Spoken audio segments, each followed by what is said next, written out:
Hello everybody, another venue for you to get to know. Welcome to Blandford. It's actually Thursday, but you'll get this on Monday. The wonderful Gail and Heidi, and I've been talking with Brooke, the chair of the steering group, just getting up to speed with some of the things going on. They have amazing stuff here. Look at this. This is they give out these hygiene bags. And indeed, there have been recipe bags. You know, all our food banks do recipe bags. Well, the Blandford folk have managed to get some environmentally... So Heidi was tasked with going off to find this, and a local craft group from one of the local churches. They're teaching people how to make, to do sewing on sewing machines and things like that. They've taken on the thing of creating recipe bags that are environmentally sustainable. Isn't that not just brilliant? There's lots of other good stuff here. I love it.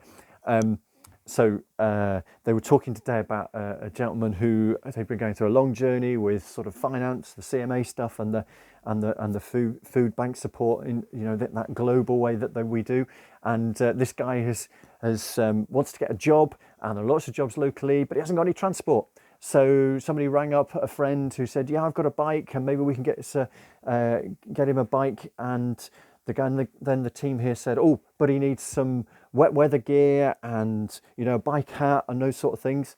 And we used that wonderful, don't forget that wonderful Acts 435 route to get some funding so that they could go and buy that stuff. And now the guy's ready to go off for his interview to get a job. It just, I love it. I love it. So many good stories. So thank you for all that you're doing here. And you can see actually, donations is a challenge now for food banks at the moment. So I know that the folk in Poole and Christchurch are doing pretty well getting the word out for social media, and they first had a major delivery here as well, which is fantastic.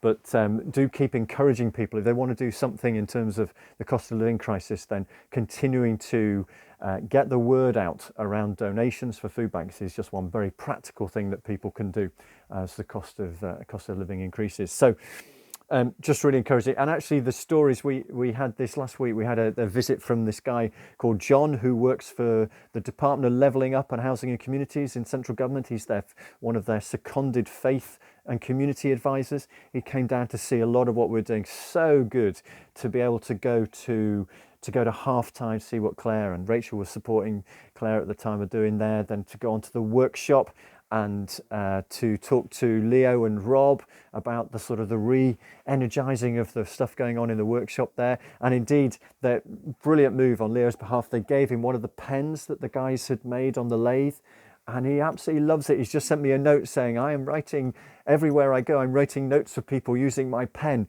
He loves it, and it's a little reminder to him of how a faith-based charity is really seeking to transform lives. So good job there. We went to Staysafe, went to so many places. It was great. We also engaged with the health bus, and the partners that we have there, Claire on Thursdays, working with the health bus. And out of the back of that, interestingly, they took a group of people who were clients for the health bus, went along to the life course last Monday, and a group of 10 of them there, they formed their own group. And Emma and Charlie and Pete had I think it was 100 people, some of them in the team, some of them the actual guests to the course. But what a big start to that 12-week course to help people on their journey out of addiction. So just some lovely stuff going on there. Interesting, the health bus one. I've just got to go back now and finish writing David and I are putting together some customer journey ideas about how we would run something called the Health and Housing Hub, which is coming into Bournemouth. There's a lot of thought about a tender which the council have put out, which a consortium of organisations, including ourselves, are looking to put a proposal together, how we would do the welcome for people coming into something where they can find some really good health support. So it's sort of half-time on steroids is the sort of way I'm thinking of it. We want that to be so relationship based. So we're going back to think about that, and that's something that's coming down the line. We've got to get the tender in by the middle of June. So worth knowing about that. And thinking about June, actually, trying to do the links. So you remember I was talking about we're going to have the event on the 24th of June in St Mike's, where we want to tell the stories of our guests and so on. Well, one of the ways we wanted to do it is to have a little bit of a video montage with people saying, "This is my little victory." So here's my go for today. Can you see that? It's probably going to be back to front, isn't it? So it says, we have a letter from the courts to say we can sell my mother-in-law's house. And so, which means my mother-in-law's care is completely covered. And it's that sort of thing, though probably not back to front, that is what we're looking for to have for when the 24th of June. So those are the sort of stories. If you can be thinking of clients who even, some of them might be willing to talk in person, but if some of them could just do that little 2-page paper picture thing, which we can video, we can then stick them all together. That would be outstanding.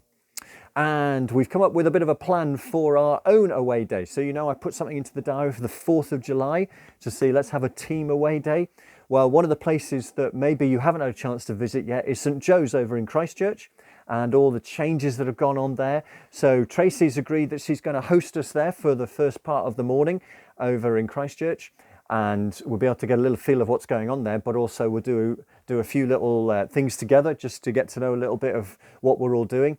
And then the thought is we'll either walk or get a car around to Tuckton Tea Rooms, get on a boat and go up to the Hengistbury Head and all the what do you call them, the little run of, what do you call those things? Beach huts, that's the word, beach huts. There are beach huts who are there. We can have a little sort of cup of tea or a cream tea or something like that, and then come back sort of easy style. But it gives us a chance to just actually get to know each other, because for some of you, you may not, you know, some of you are new into FaithWorks in the last year and not had a chance to meet everybody. So hopefully, if you can make that, it'd be so good to have a day together then.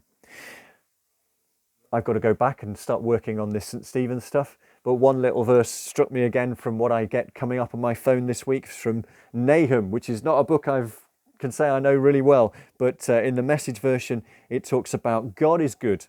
He welcomes and recognizes and welcomes anyone looking for help, no matter how desperate the trouble. That's such a good analogy of what God is enabling us to do here. Thank you for that. Thank you for all the great stories. Thank you for all the great work you're doing. See you soon.